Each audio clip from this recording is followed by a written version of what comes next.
All right, NAI football fans, welcome back to another edition of the NAIFBALL live show.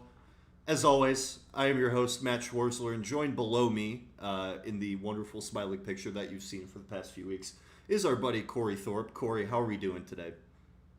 Man, we are in we are in single digit days of getting out of living in an RV, and let me tell you, even the dog is happy that we're in single digit days and leaving the RV. He is so ready to be out, and he's not even a large dog. He's 25 pounds. He's ready to get out of this thing.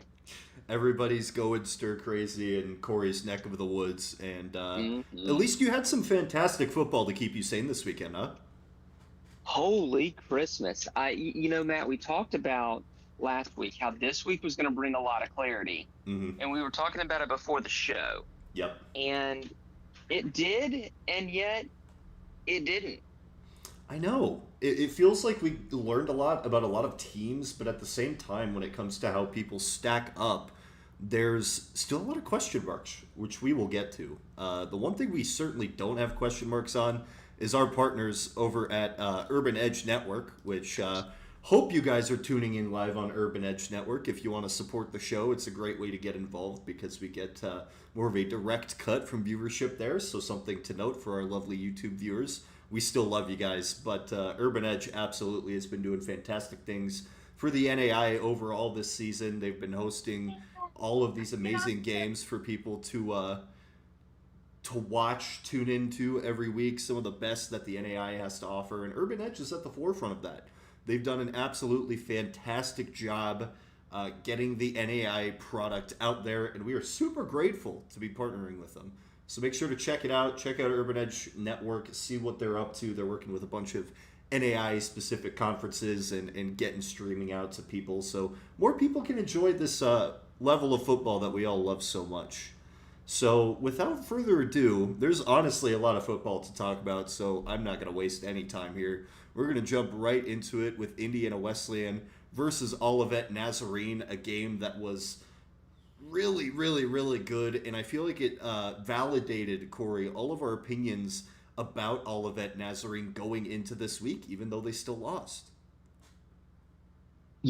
I texted as much to to their coach over there at Olivet Nazarene, and it's like I understand that a loss is a loss, and no one cares how the quality of loss is, but I told head coach Yvonne Mitchell I knew I was right to rank them, but that's as close as Indiana Wesleyan has been taken to the wire by an opponent not named St. Francis or Marion or Concordia Mm-hmm. in a hot minute. I mean, look, Indiana Wesleyan was not great in the red zone, 4 of 6, but you got to get a little bit better on third and fourth down conversions if you're Olivet Nazarene. This game could have easily gone either way. Um, just based on a play here, a play there, and those are honestly the best kind of games. Mm-hmm. For sure. And I think, too, Olivet Nazarene, even though they're going to be reeling after a loss, I think you're in a really good spot, especially with Christian Dew Reed leading the way for you. He had a fantastic showing, operating at around that 50% clip, so the completion percentage probably isn't where he'd like it to be. But still, 14 completions for 277 yards, 3 touchdowns, and 55 yards rushing and a rushing touchdown to boot. That is extremely productive for them. There's a lot of awesome things to look forward to. But Indiana Wesleyan ultimately able to get it done. Mr. Loth with 20 for 34, 316 through the air, 2 touchdowns and an interception, and not to mention Braxton Myers, the main receiving threat for them, getting it done with 5 catches, 121 yards, and a touchdown. This was really, honestly, all of that looked like they had this game won for a little bit. Indiana Wesleyan able to kind of solidify their spot towards the end of the game. But really was a thriller. I feel like we learned a lot about both of these teams and that Indiana Wesleyan is up to snuff. But so is Olivet Nazarene. This is a team a lot of people are going to have to watch out for. Up next on our docket is I don't know if this is more of a surprising result, but certainly after what we saw from St. Thomas the week prior, I think a dominating performance like this, they recuperated well after the Lindsey Wilson loss. A 26-7 win for St. Thomas against the top 10 Georgetown team that has been really good all season on defense so far.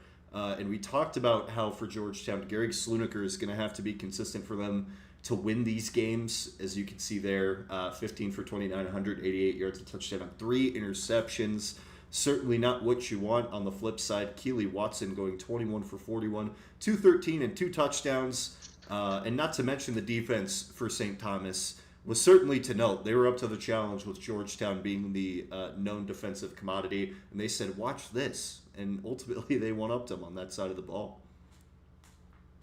I feel like this was a game where the defense had probably been hearing about what they did against Lindsey Wilson all week and were just absolutely sick and tired of getting railed by their defensive coordinator and position coaches. Yep. And this was a put up or shut up game for St. Thomas. And boy, did they put up. I honestly, I don't know that I expected them to bounce back in this fashion. Holding Georgetown to under 25% on 3rd and 4th down conversions is absolutely massive. And that's St. Thomas football. Fly to the football and be good enough on offense to win. So we'll see what happens, because we'll get to it later, I think, when we talk about our poll. But there are 3 teams in the Sun Conference that can challenge. Yeah, absolutely. St. Thomas solidifying themselves back in the fold. It's going to be interesting to see how Georgetown responds, because like we mentioned with that Mid-South slate, there's a lot of tough competition for them in the near future. So they got to reconvene here pretty quickly. Another team that we might need to look at in terms of reconvening is Dickinson State, because Carroll College, the receiving votes, Carroll College Fighting Saints with a 35-7 win. Very convincing over 18th ranked Dickinson State in our poll. Carroll was everything they were advertised and then some, an ultimately very dominant performance. It was really just baffling to see this one get out of control in the way that it did. Caden Huat with 20 for 24. That's an incredible clip to be operating at for 205 yards, 2 touchdowns and a pick. Not to mention Peter Minert, I hope I'm saying that correctly, with 13 attempts on the ground for 92 yards and a touchdown. And again, we talk about the defense pretty much snuffed out everything Dickinson State threw at him, with 5 total sacks, 7 tackles for loss, 2 picks, and 3 pass breakups. What did you see here for this game, Corey? This was the kind of game that we feared for Dickinson State. Yep. Coming into the Frontier, we knew that your games against your former North Star opponents probably wouldn't be as much of a challenge, but we knew that the Frontier teams were going to be a challenge. We were hoping that Dickinson State would be closer to the field, into the front of the pack of the Frontier. It does not look like that's the case right now. And Montana Tech's going to come a calling here in the back half of the season for Dickinson State, and I'm afraid that one might get ugly. Yeah, Dickinson State's certainly going to have to figure out how to avoid a result like this again. Carroll was just ready to go from the first whistle. Sometimes you immediately are ready to go and the other team's not, and that just ultimately is what gets it out of control for you. Dickinson State ultimately not able to get it back, so it'll be curious to see what they have cooked up in the coming weeks. But Carroll solidifying themselves as a top 25 team after a convincing win like that. We will stay in the Frontier for our next contest. You mentioned Montana Tech, and they also had a pretty convincing win over our 24th ranked team, Southern Oregon. Jarrett Wilson going 15 for 20 for 321 yards and 4 touchdowns.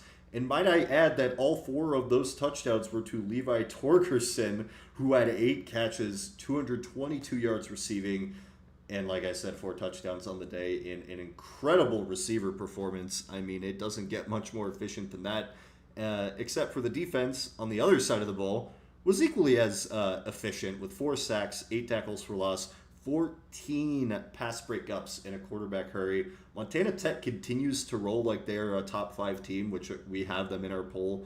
And for all intents and purposes, they don't look like they're going to be slowing down, especially after this one. What do you see, Cory? When 14 out of the 20 incomplete passes that you throw are PBUs, you're either not placing the ball well or you're just facing a really, really good pass defense. And it's possibly some of both, but that's stupid. Yeah. That's 70% of your incompletions are getting batted away.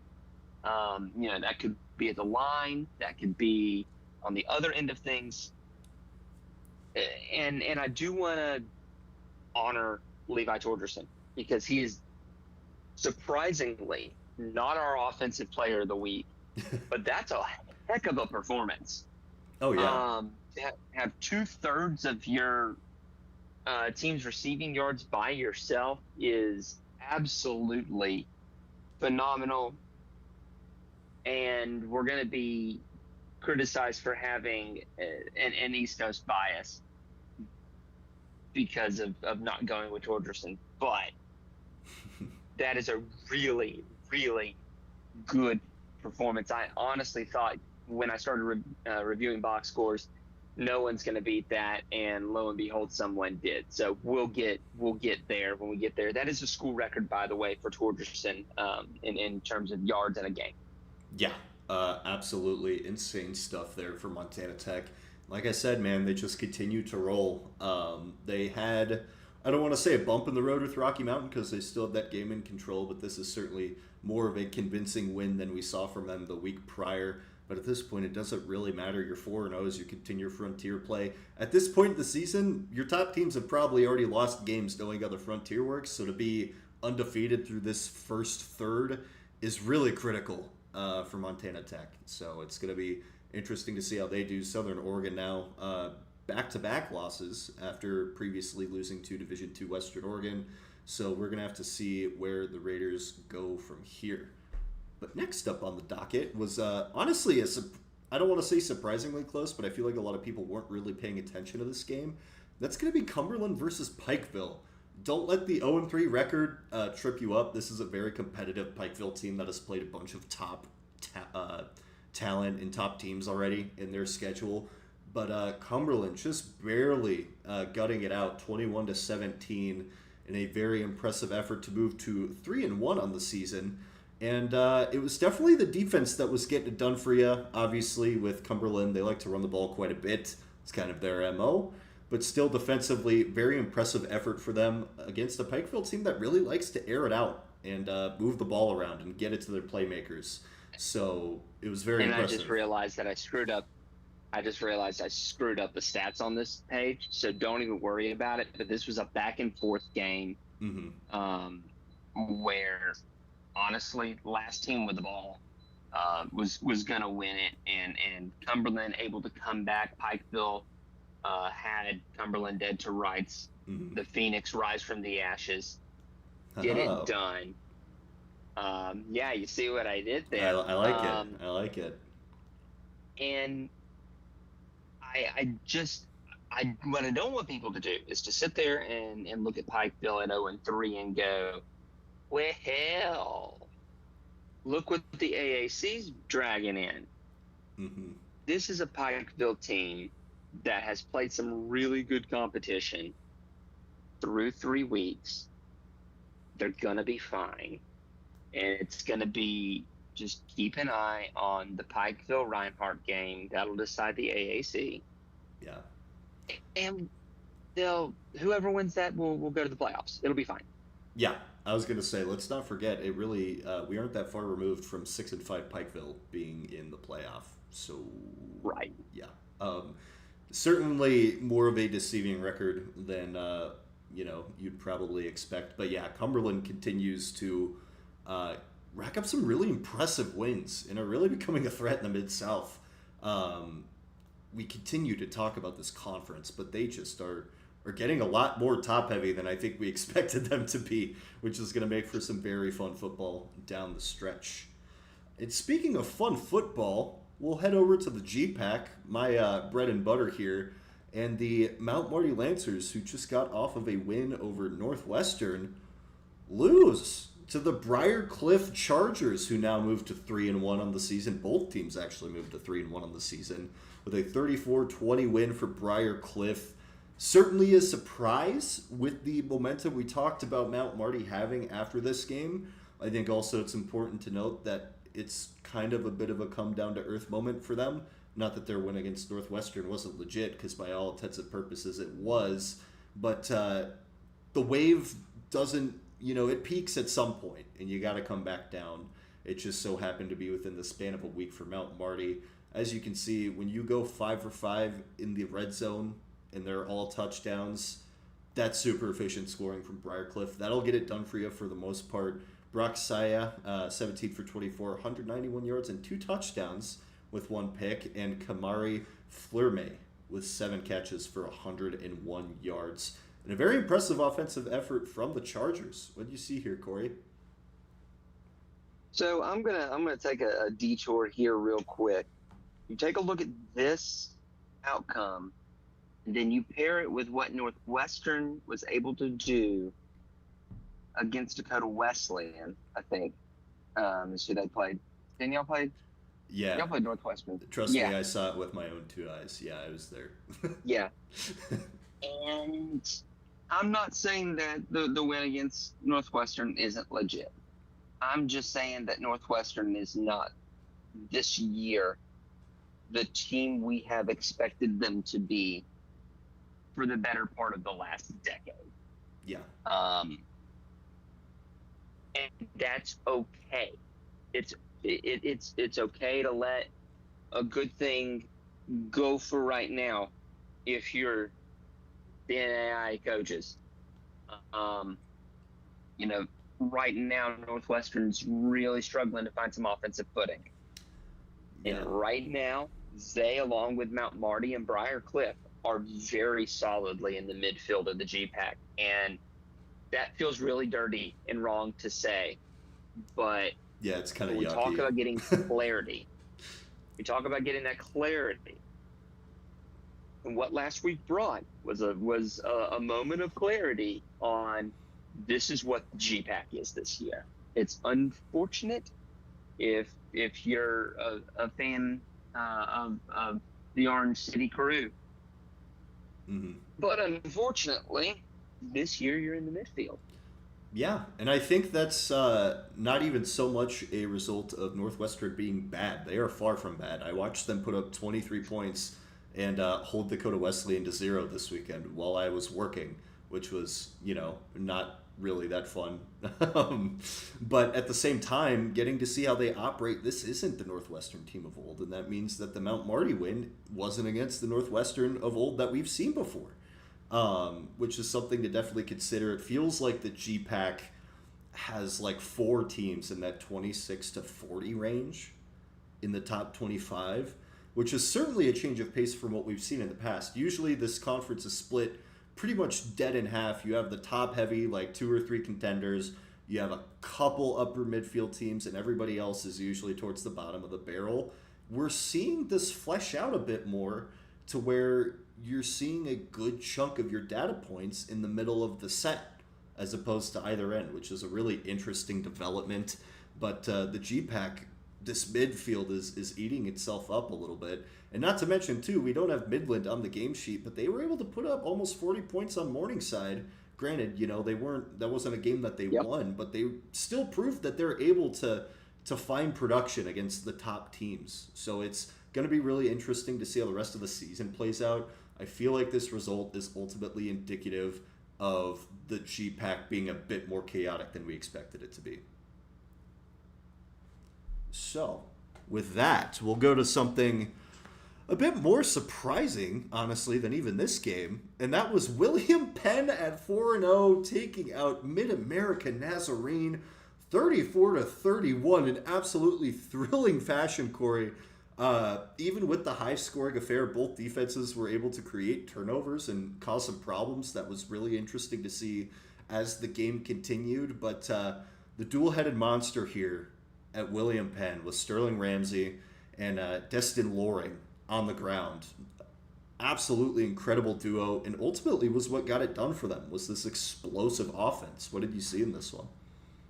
Yeah, that's a really, really good game for Destin Loring. Not only are you almost getting the two bills on the ground, you're getting 51 yards through the air, and being able to be a three-down back is awesome.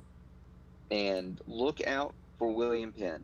And they, honestly, no one's overlooking the Statesman from here on out after taking out a ranked Baker team, which you can argue over whether they should have been ranked. But you take out a ranked Mid-American Nazarene team that we thought was going to be fairly good, even after they lost Coach Paul Hansen. We thought they were going to be fairly good. That is now I watch William Penn go and do a Mount Marty next week and prove us wrong. But I think what you're seeing on that side of the heart is you've got Benedictine, a gap, Penn, a small gap, and then the rest of everybody else. Which feels really weird. Again, we've gotten used to the way of things here, with it being Benedictine, Baker, Mid-American Nazarene joining the party over the last couple of years. It feels weird to have William Penn up here, but boys from Oskaloosa and that coaching staff there have been proven to build teams from absolutely nothing. Did it at Avila 4 or 5 years ago. Yep. And took Avila, a team which never sniffed the playoffs, to the playoffs. You've got a great coaching staff there. That's a place that really invests a lot in its athletic programs. Watch out for William Penn. They've got the right combination of coaching, players, and institutional backing to really start becoming a problem in the heart. Yeah, and the even crazier part about this, Corey, I don't know if you actually heard this, but I have this tidbit from my buddy Kobe over at Division I Rejects.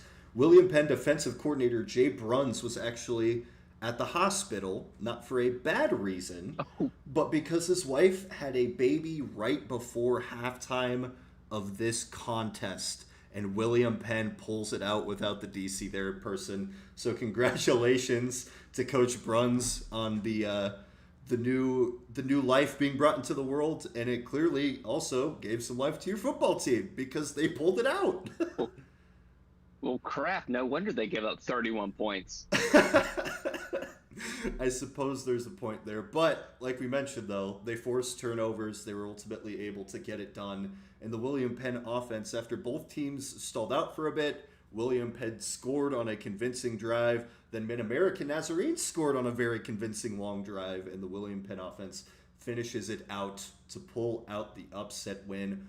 I was super impressed with this team. You already talked about it, to where we expected William Penn to be pretty all right, but I think this is, like we talked about Mount Marty last week, so hopefully, it goes a bit better for them the following week. Right.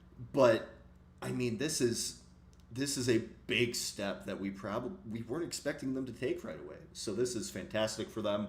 Keep your eyes on Sterling Ramsey and Destin Loring, and that wide receiver room is really good as well.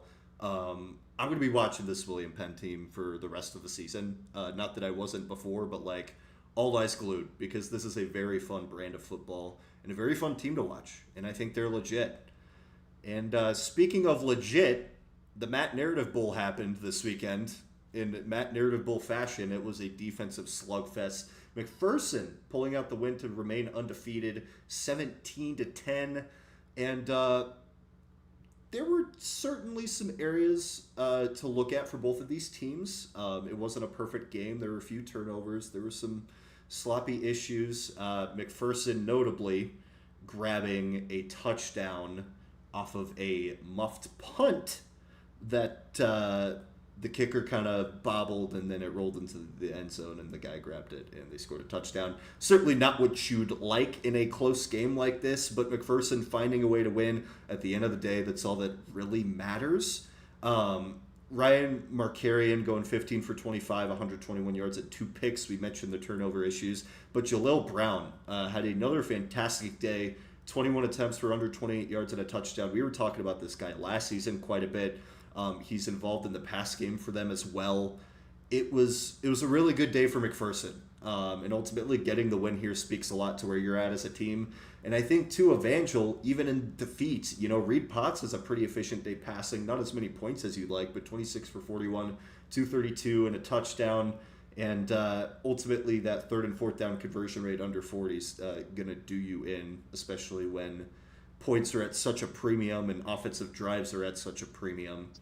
But this was another contest that I felt like, much like Indiana Wesleyan and Olivet Nazarene, I walked away from this feeling pretty good about both teams. I actually, I did move Evangel down in my poll after the loss, but not super far. They're still in my top 25. I think this is still a very good football team. McPherson was just ready to go.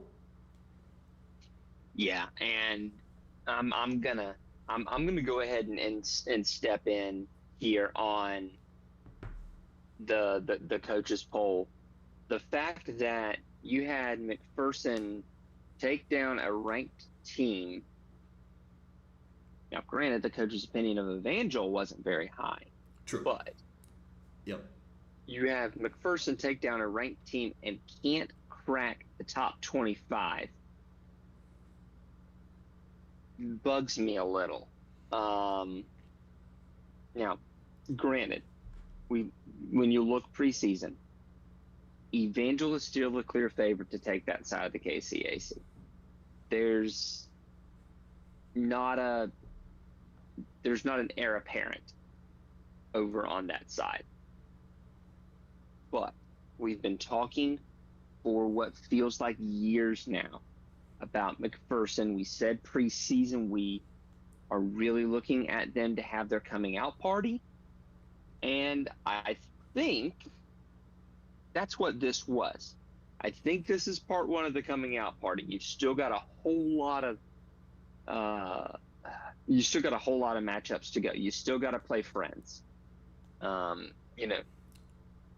quick turnaround on that game too from this one. Yeah. We'll talk about it in a bit.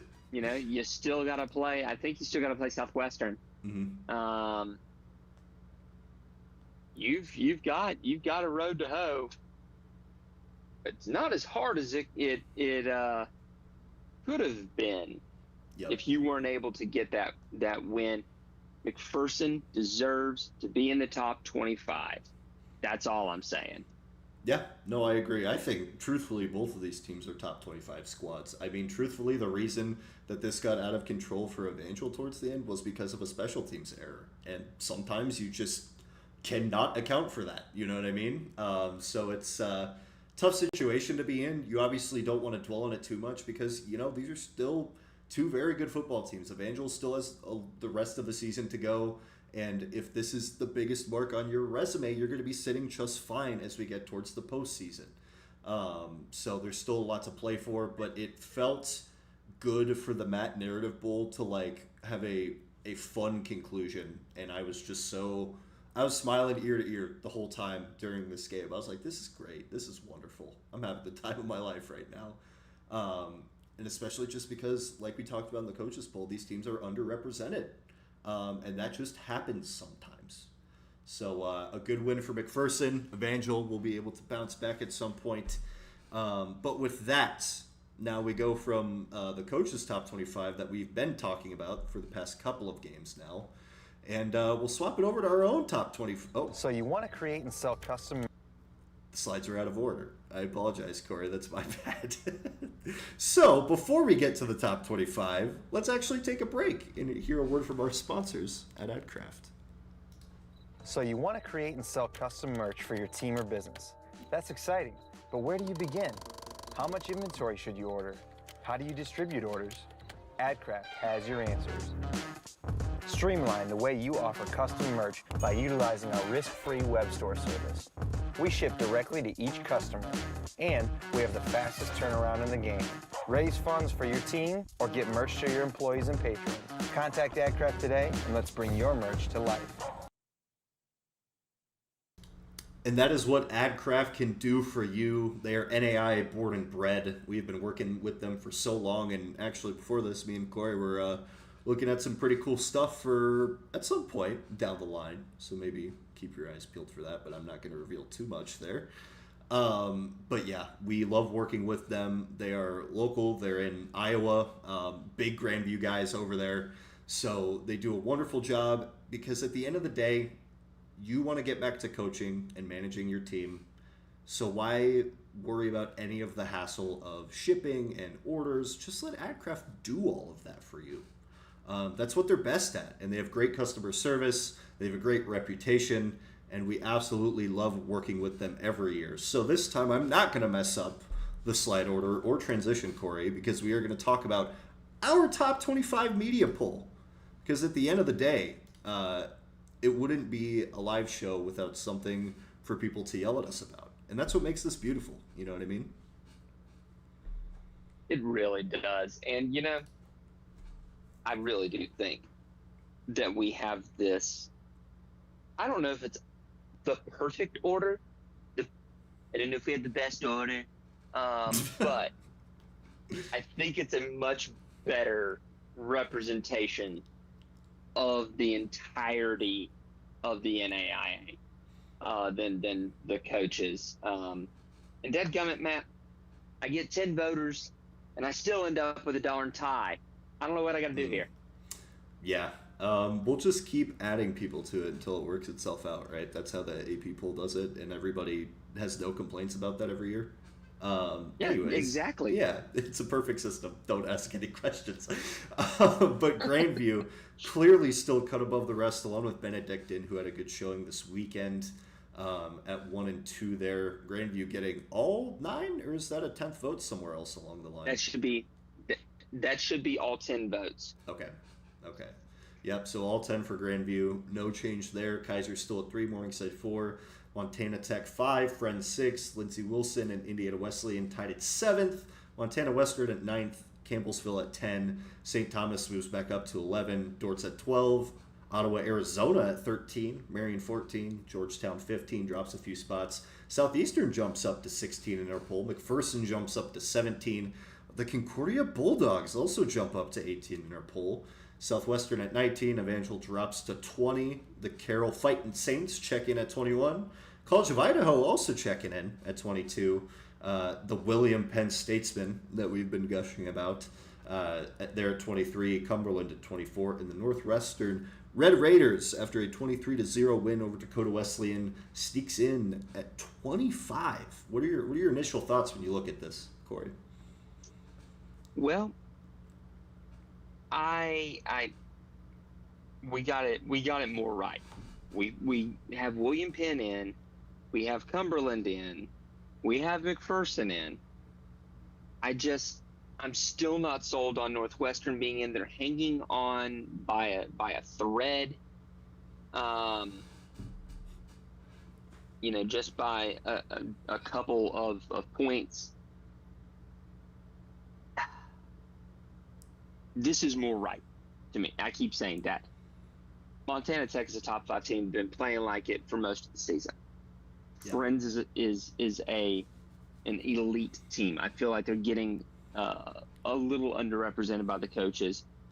They're absolutely steamrolling people. I mean, they've put up 50 to 70 points in 4 straight games now. It is some of the most absurd output I've ever seen from a team. I feel like steamrolling doesn't even do it. They're emasculating teams.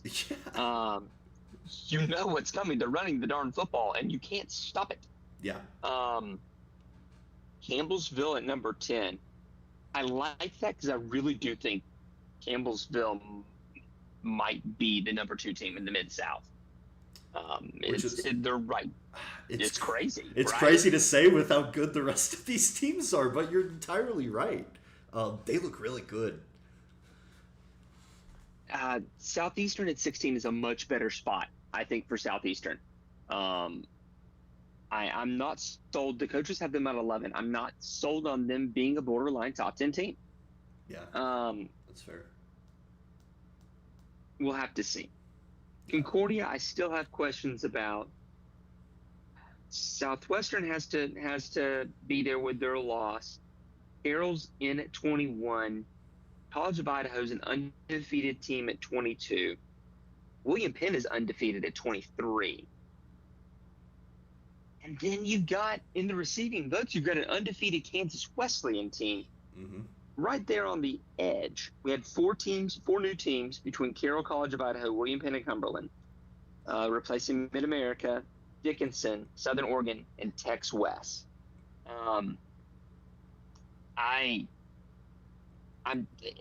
The coaches still have Tex West ranked, and there's no shame about what happened against Rio Grande Valley. But you're 1-2 now, and have not shown a lot of signs of offensive life. And I have a lot of questions about Tex West. But I think we've got this in a good spot. Pending more action, obviously. I want to see Marion again. They have a bye week. They dropped 3 spots. I think that's more of the people around them having clarifying performances than it is about Marion. Yeah, Marion they're about floating around that spot in my poll. I still just am not entirely sure with them. Just because, playing UIndy, that's a very high-end D2 team, kind of hard to shake that out, especially with all the things going on at that end of, Division II football right now. They got their own problems to sort out with narratives and where people are at that level, which means we don't really get a clear picture from that game too much. And I don't know. It's interesting to see in a couple of weeks where they're going to sit at, because they have a test or two coming up that I think will be interesting to talk about. But McPherson at 17, I like that a lot. Southeastern, I think, is in an interesting spot. Concordia, like you said, I'm still not entirely sure. And same with Northwestern, but I'm not going to complain about them being in here, because I think Concordia specifically, even though I'm not necessarily sold on them as a top 25 team, I think they'd be close. And I think if people come to that conclusion from what they see, I wouldn't argue it too bad, because I could see where that logic's coming from. But still, a lot of tests to be had, a lot of ways this is going to shake up, and a lot more things to complain about, I'm sure. So, really excited to see how that rolls. And something else that we're always excited to see is our buddy Connor Darnell and all of his wonderful designs, whether you need bag tags, cool designs, commitment posts, schedule, just anything. The guy is a whiz, makes really cool stuff. I still have his bag tag on the backpack I bring to work every day. So it's high quality stuff. He does great work. We love working with him. He's a great dude, and he loves supporting what we do, and we support what he does. So make sure to hit him up, our buddy Connor Darnell Designs. So now we get to talk about some really great performances this week. And like we said, the fact that Torgerson is not the offensive player of the week should make you really wonder what I'm about to show on the next slide. But it is about as crazy as you're imagining, I promise you that. That is because C.J. Dixon went 30 for 54 for 536 yards, 7 touchdowns, and while he had 3 interceptions, he made up for that on the ground with 10 rushes for 101 yards in what was one of the most unfathomable games between Peru State and Central Methodist I think I've ever seen in my life, Corey. I sat there and I looked at this box score and I went, wow. And did he throw 3 picks? Yeah, but that's kind of akin to a guy throwing 2 touchdowns and an interception. Yeah. It's even better than a 2-to-1 ratio here. Yeah, for sure. The fact that my guy had 10 yards per attempt through the air and on the ground is, I looked at that and went, oh no, because I knew I'm gonna get the smoke from the Montana Tech guys, and I just offer you 637 yards of total offense. I mean, it's unreal. I don't even know how to describe that.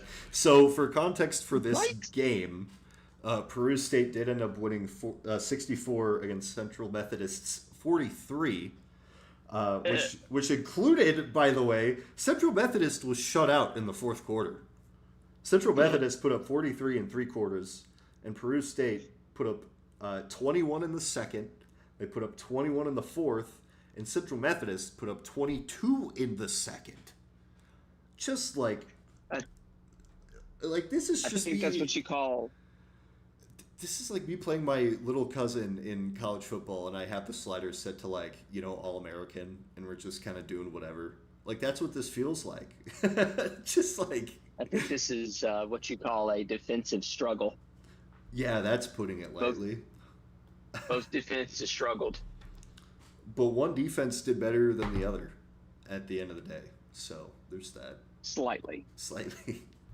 But yeah, CJ Dixon, unreal performance. I'm a bit speechless looking at the stat line and looking at that game. Oh, it should be good. But it's always a joy to see games like that, you know. As much as I love grounded pound, sluggish defensive football, like there's something quite magical about every play going for like 25 yards. You know what I mean? It's amazing. Yeah.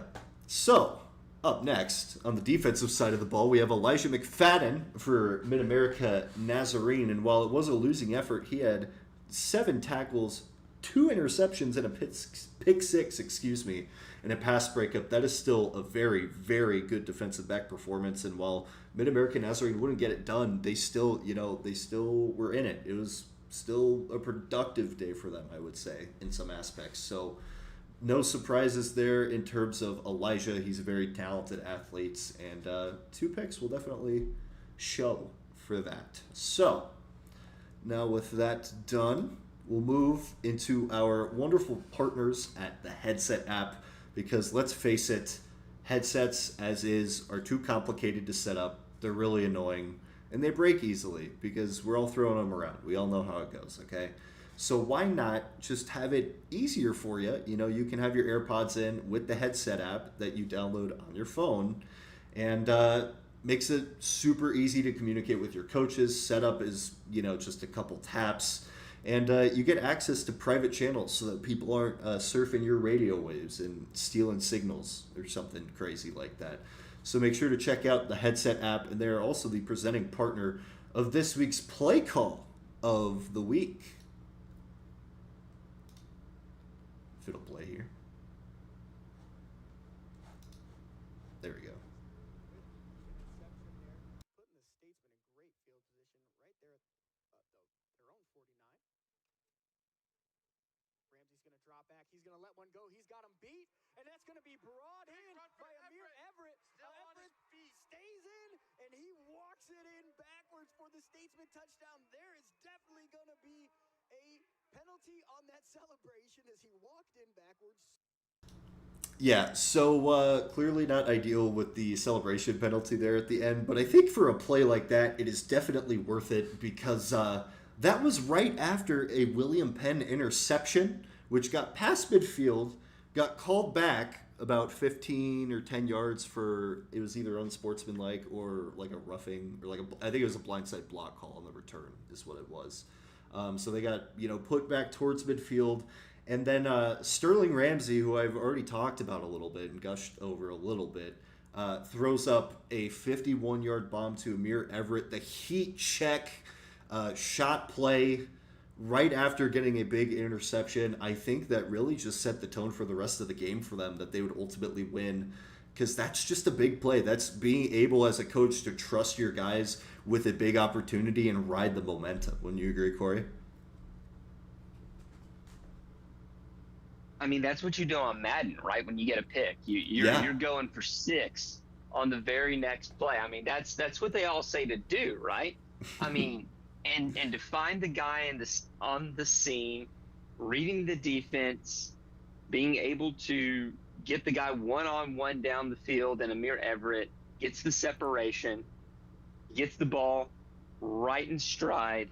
That was a perfect play of the ball. You can have a subpar play call and have it played perfectly. This was great on both ends. Yeah. But that's momentum swing territory right there for sure. Gets the crowd meter going and everything. Yeah, just an absolutely stellar performance again from William Penn in their win over Mid-American Nazarene. And Amir Everett, not to mention the burners, he was a few steps ahead of the DB behind him. I mean, he was pretty clear. And just a beautiful ball from Ramsey to get our play call of the week nod. So, now that we have the weekend in the rear view and we get to look forward to another fantastic week of NAI football, we have some matchups to keep your eyes on. We talked about Marion still having some question marks for both of us. They get a test as they face 7th-ranked Indiana Wesleyan at 1 p.m. local. That'll be a fun one. We have 5th-ranked Montana Tech taking on the 22nd, perhaps unproven College of Idaho Yotes. Honestly, really excited to see that one, to see where College of Idaho stacks up in all of this. We have Montana Western taking on receiving votes Dickinson State in what's going to have to be a rebound for Dickinson State after the loss this past weekend to Carroll. They got to get right back on it and get rolling, because Montana Western is starting to get some momentum again, some wind in their sails, if you will. And our next matchup goes to the GPAC, which is going to be 12th-ranked Dordt at 25th-ranked Northwestern. It's going to be the nightcap there at 7 p.m. In what is going to tell us a lot about the top tier of the GPAC. Is Dordt the clear-cut number 2 at this point? Because all signs point to that being the case. But you still got to win against the team that's right in front of you. Northwestern, while they certainly have had their issues this year, they're still a very good football team. So something to watch there. And then the other nightcap game is going to be 6th-ranked Friends versus 20th-ranked Evangel at 7 p.m. This is probably going to take precedent for me over any Division I game being played this weekend. Like, that is going to be front and center viewing, truthfully. It's another Mat Bowl, which we're going to get a lot of with Friends and Evangel, I think. So, super excited for this slate, Corey. What stands out to you here? Man, we talked about getting clarity last week. We're going to continue to get clarity this week. We're going to get questions answered about who Indiana Wesleyan is, who Marion is. Because Indiana Wesleyan has had that close call against Olivet Nazarene. They had a bad game against Kaiser. Mm-hmm. Is Indiana Wesleyan going to have the killer instinct to put Marion out of their misery? Or is Marion going to be able to ride their running back and offensive line to victory? We don't know a ton about Marion. We'll find out. Same thing with College of Idaho. Haven't seen them a ton, but they're undefeated so far in the Frontier, which 4 weeks in is a whale of a statement. You get to face Montana Tech, who has had a close call, but otherwise has been woodshedding everyone. Mm-hmm. Dickinson State had a test. Now they're going to get a tougher test against Montana Western. You've got to figure out how to keep Palandry in check. This is Dickinson State up against the wall, do or die. Now, of course, yes, they do play Montana Tech later on for the division. They could still win the division, but this is a pretty crucial point for Dickinson State. Same thing for Northwestern. You still got a Concordia team that you lost to last year on your schedule. You still got Morningside on your schedule. You really need to come out and have a fan-doodly-tastic game against your hated rival. Dordt is not going to make it easy. They're gonna be physical, and I'm going to have at least a half dozen DMs about missed pass interference penalties. It happens every year with this game. It's going to be physical. They're not going to call all the pass interference. But this is a chance for Dordt to prove that they can be a top-tier team. And then the nightcap, we're still working out. I may be able to get out to Wichita. I'm hoping. Ooh. Fingers crossed. We'll see, because I want to see both of these teams. I want to see the greatest ground game on turf in Friends, and I want to see if Evangel can bounce back. Because we have really high hopes for Evangel, but Friends is going to prove my point that it's very hard to score if you're not in possession of the football. It's true. That's a fact. So yeah, there's a lot to look forward to this weekend. I'm really excited for Friends of Angel. Like, I can't tell you how jacked up I am for that one. So it's going to be a really fun weekend. Really excited to see how this shakes things up. There's also going to be, a few other matchups here and there that are probably going to surprise us. There always are. But the people that never surprise us with their generosity are our wonderful patrons that we love so much. And you can go to the QR code. You can scan that on your screen right now, or go to patreon.com/NAIAFBALL. Be able to donate to us for as little as $1 a month. That helps us, be able to do cool stuff like travel out to these games and provide you coverage on site when it comes around playoff time. So, we're just so thankful for all of these people. And also, you get your name read off at the end of the episode, which everybody, likes to hear their name. So, without further ado, our wonderful patrons are DSU Cohn, Roger Meyer, Jeremy Vobble, Fred Christensen, Ace Wellen, Marty Siebel, Kyle Gregory, Tyler Pierce, Justin Hoffman, Steve Speakman, Brian Shake, Julianne Shager, Nate Soapbeer, Stephen Cutler, Julie Lout, Tim Burrow, Nathan Moore, Ryan, Jason Crawford, Todd Nix, Sean Chamberlain, Zach Lance, Casey Wilson, Carol C. Suggs, Chris, Derek Lowers, Jason Garnin, Christopher Zwiener, Joey Breckel, Coca Nicholas, and Swede Nation. As always, it has been a wonderful time, and Cory, I am just super excited that we're in the middle of the season. We're past the point of it being new and fresh, but there is a lot of stuff to sink our teeth into in terms of where people are at and where we're at in the season and matchups and conference standings and all of that fun stuff. So I gotta say, man, I'm super excited for this weekend. So looking quickly at YouTube chat, Derek Smith saying, "Let's go Jays." I know. Let's go Jays. Unfortunately, they were the victims of Friends this past weekend. But, they'll be able to get back to it. They're a competitive team. We also have Chris Sweener saying, "William Penn is legit." I agree. I'm sure Cory agrees. Cory, you agree, right? Oh, absolutely. Yeah. Okay. Yeah. Just making sure. Friends over Evangel, I could certainly see it. I don't know if they'll win by 30, but the way they've been scoring, it really could devolve into that. They seem to have a knack for being able to string, it's snowballs. They're scoring snowballs. It's absolutely insane. But yeah, I think that's all we got, Cory. You got any closing thoughts for our wonderful people out there that are watching? I'm just so excited that give us a couple of weeks and we're going to have some really early bracketology. Yes. We will be at that point in just a couple of weeks. This is pre-week 5. By pre-week 7, we will be starting to there will be a couple divisional winners that we can kind of pencil in, and we will start to be able to fill in the blanks. Yeah. Also, we will start to see some of the football performance index stuff. I've been in constant communication with the home office about what they're going to be putting out. So those who are on the Discord with me and love to pick apart the pods and the area rankings, the ARC rankings, and those football performance index. We are in for a fun back half of the season. we're going to be able to start getting into the mind of the selection committee here before you know it.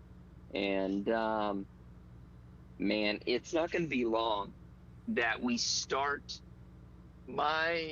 honestly, my favorite part of the year, which is getting the map ready to see who's within 800 miles of each other, to see if we can predict not only who's in the playoffs, but who's playing where in the playoffs. That is like guy pointing at corkboard of red string. That is my favorite part of the year. It is a lot of fun trying to piece it together, because I feel like at this point, especially you, Cory, with your knowledge with this, it's so...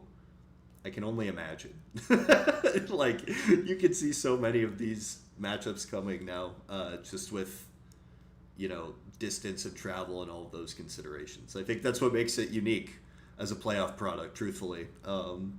So, yeah, it's going to be really fun. Anything else to add, Cory? Nah, I'm jacked. Like I said, I'm hoping that I can get back out to Kansas, which is not a sentence that I would have ever said 10 years ago. But here we are. I'm excited to get to Wichita. For as much as Coach Harrison has talked up Wichita over the years, I really want to see if it matches reality. That's fair. So, and hopefully down the stretch I'll get to go to some more games, in 2 weeks. We've got a game that I never thought would be any good whatsoever at the beginning of the season, and that's William Penn Grandview. Yeah. That's a what to watch for game next week. I'm just saying that Absolutely. might be like the headliner. Looking forward there. But it has been a fun football season, and I'm looking forward to seeing how this turns out. Just like every week, it's a great story unfolding in front of us from week to week. Absolutely. It's going to be another good one. So until next time, this time next week, we'll see y'all on the Twitter feeds.